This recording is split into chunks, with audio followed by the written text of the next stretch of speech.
Spectaculaire cambriolage dimanche matin au Louvre, un commando de 4 hommes est parvenu à dérober des bijoux d'une valeur inestimable. La prochaine rencontre entre Donald Trump et Vladimir Poutine à Budapest est accueillie avec circonspection par la diplomatie européenne, qui regrette le choix de la capitale hongroise. La ville de Sloviansk, dans la région ukrainienne de Donetsk, a de nouveau été attaquée par des drones russes dans la nuit de dimanche à lundi. Aucune victime civile n'a été signalée. En Italie, un match de basket de seconde division a viré à la tragédie. Un bus de supporters a été attaqué par des jets de pierre. L'un des chauffeurs est mort. A day after the brazen robbery at the Louvre Museum, police are still searching for the four-person commando behind one of the boldest art heists the world has seen in years. On Sunday morning, using a truck with a lift, thieves broke into the Galerie d'Apollon and smashed 2 display cases and escaped with 8 priceless jewels linked to Napoleon. It all lasted just under 7 minutes. Investigators have since recovered tools, gloves, and 2 of these stolen pieces. One of them, the damaged crown of the Empress Eugénie. A museum representative on the ground told us that the museum will remain closed to the public all day Monday. The heist has also drawn strong reactions. The Justice Minister Gérald Darmanin said that it sends a very negative image of France, leaving the public feeling robbed.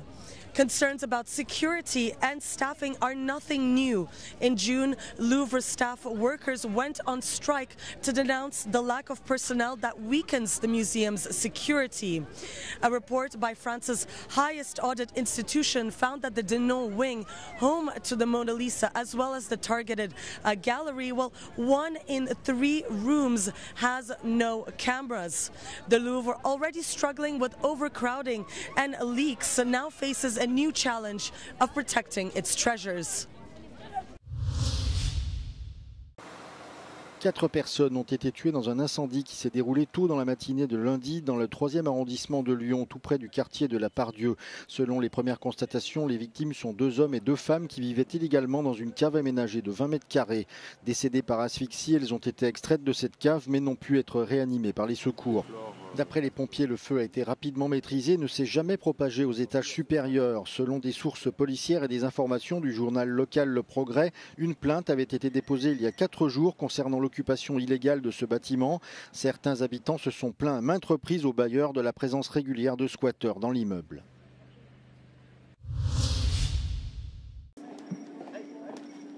La diplomatie européenne se trouve dans une position délicate quant à la prochaine rencontre entre Donald Trump et Vladimir Poutine à Budapest. Les ministres des Affaires étrangères de l'Union espèrent que ce sommet fera avancer les négociations de paix en Ukraine, mais ils regrettent qu'il soit organisé dans la capitale hongroise. Une réserve partagée par le président ukrainien Volodymyr Zelensky, qui estime que Budapest n'est pas le meilleur lieu pour cette réunion.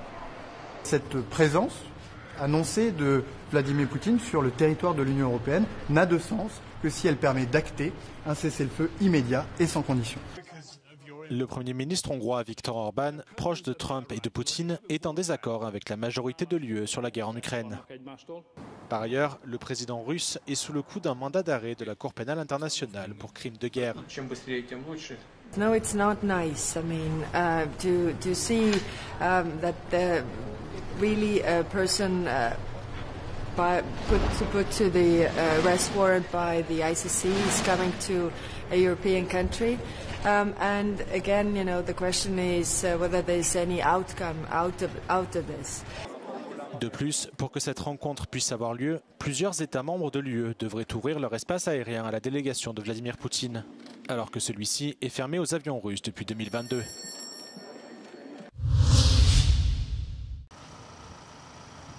Une vague de drones russes a de nouveau frappé la ville de Sloviansk dans l'oblast de Donetsk durant la nuit de dimanche à lundi.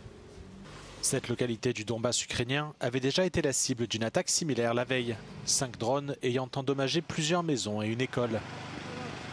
Selon les autorités locales, les dernières frappes ont impliqué des drones kamikazes Guérin 2, qui ont endommagé de nombreux bâtiments et véhicules, mais n'ont fait aucun blessé.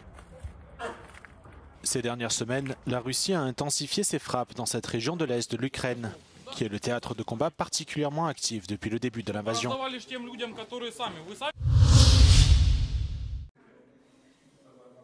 En Lituanie, les enfants apprennent désormais à construire, programmer et piloter des drones.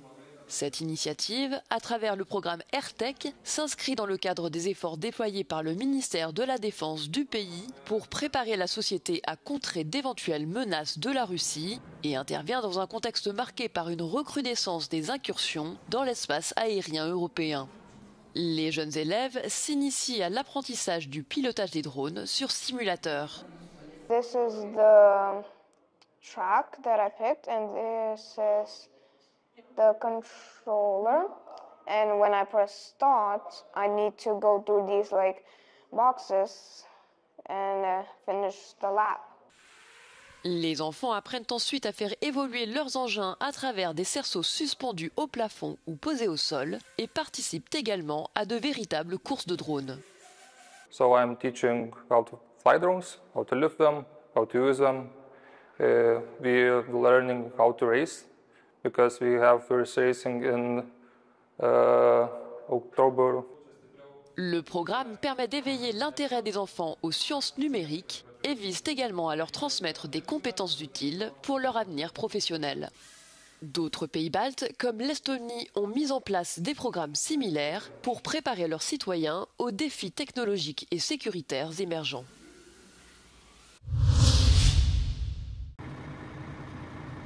Un simple match de basket qui vire au drame. Ce dimanche, le RCR Sebastiani Rieti, équipe de seconde division italienne de basket, recevait l'Estra Pistoia sur son parquet. Après la rencontre, alors que les supporters de l'équipe visiteuse quittaient tranquillement en bus la ville de Rieti, ils ont été pris en embuscade. Des individus masqués ont attaqué le car à coups de jets de pierre et d'autres objets. Une brique aurait notamment brisé une vitre latérale du véhicule, touchant de plein fouet le copilote. Malgré plusieurs tentatives de réanimation, l'homme n'a pas survécu et est mort sur place. Les agresseurs sont soupçonnés d'appartenir à un groupe d'ultras de l'équipe adverse qui se serait caché en attendant le passage du bus. La première ministre Giorgia Meloni a qualifié cet acte d'inacceptable et insensé et déclaré que les responsables seront identifiés et traduits en justice rapidement. Le parquet de la ville de Rieti a ouvert un dossier pour homicide volontaire. Plusieurs personnes soupçonnées d'avoir pris part à l'embuscade ont été interpellées et interrogées par la police quelques heures après les faits. Un Boeing 747 cargo opéré par la compagnie turque ACT Airlines a dérapé lors de son atterrissage à l'aéroport international de Hong Kong. L'avion en provenance de Dubaï a percuté un véhicule de sécurité au sol, projetant ce dernier dans la mer. 2 membres du personnel de l'aéroport, âgés de 30 et 41 ans, ont perdu la vie dans l'accident. Les 4 membres d'équipage du cargo ont survécu sans blessure, mais ont été transportés à l'hôpital pour des examens. L'appareil âgé de 32 ans et converti en version cargo était vide au moment de l'incident. Il a glissé sur la piste nord avant de se briser en deux avec le cockpit partiellement immergé. Les secouristes ont retrouvé les victimes après une plongée de 40 minutes. Les conditions météorologiques étaient favorables et aucune alerte n'avait été émise avant l'atterrissage. Cet accident est le plus meurtrier à Hong Kong depuis plus de 25 ans.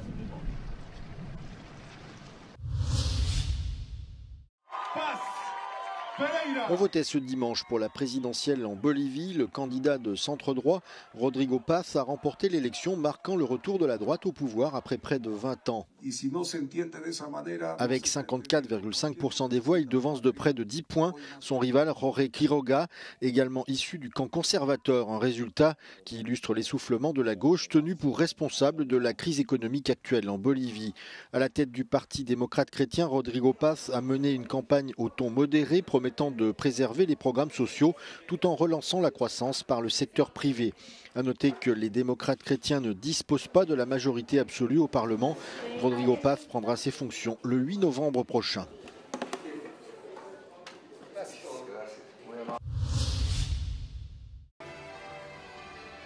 Le prince Andrew a annoncé qu'il renonçait à son titre de duc d'York ainsi qu'à d'autres distinctions royales après que son amitié avérée avec le délinquant sexuel Jeffrey Epstein est revenue à la une des médias. Cette annonce intervient juste avant la publication mardi de l'autobiographie de Virginia Giuffre qui l'accuse d'avoir eu des rapports sexuels avec elle alors qu'elle n'avait que 17 ans. Andrew continue de nier ces allégations. Quant à Virginia Giuffre, elle s'est donné la mort le 25 avril dernier.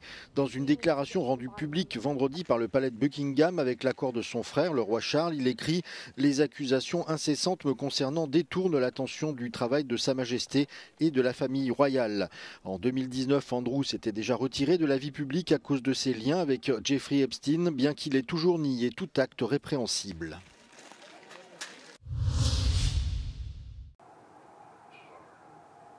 Une récolte prometteuse malgré la météo et les épidémies. Les vendanges ont commencé il y a quelques jours à Villani, dans le sud de la Hongrie, et les vignerons se montrent optimistes. Contrairement aux années précédentes où la sécheresse a ravagé une partie des plantations, la quantité des raisins récoltés cet automne est grande et sa qualité bonne. Kiegyenlítettebb volt a csapadék eloszlása, nem szenvedett a szőlő, sőt a vörösbornál pozitív, hogyha van egy kis. Une récolte marquée cependant par une épidémie de pyrale américaine, un parasite qui s'attaque aux feuilles des vignes. La protection contre sa propagation est obligatoire, mais il n'existe pas de méthode efficace contre ce fléau qui donne aux raisins une couleur jaune. Les plants infectés doivent être brûlés. A rovar ellen lehet védekezni, viszont az új nemzedék, ami jövőre azok nem fertőznek. Tehát, hogyha fertőzött tőkével találkozik, akkor tudja tovább fertőzni a következő tőkét. Úgyhogy most az ősz vége folyamán az egyik legfontosabb feladatunk, hogy Les vignes sont cultivées sur 2100 hectares dans cette région qui profite des plus hautes températures et du plus grand taux d'ensoleillement du pays. On y produit principalement des vins rouges, mais des blancs sont également apparus pour satisfaire toutes les habitudes de consommation.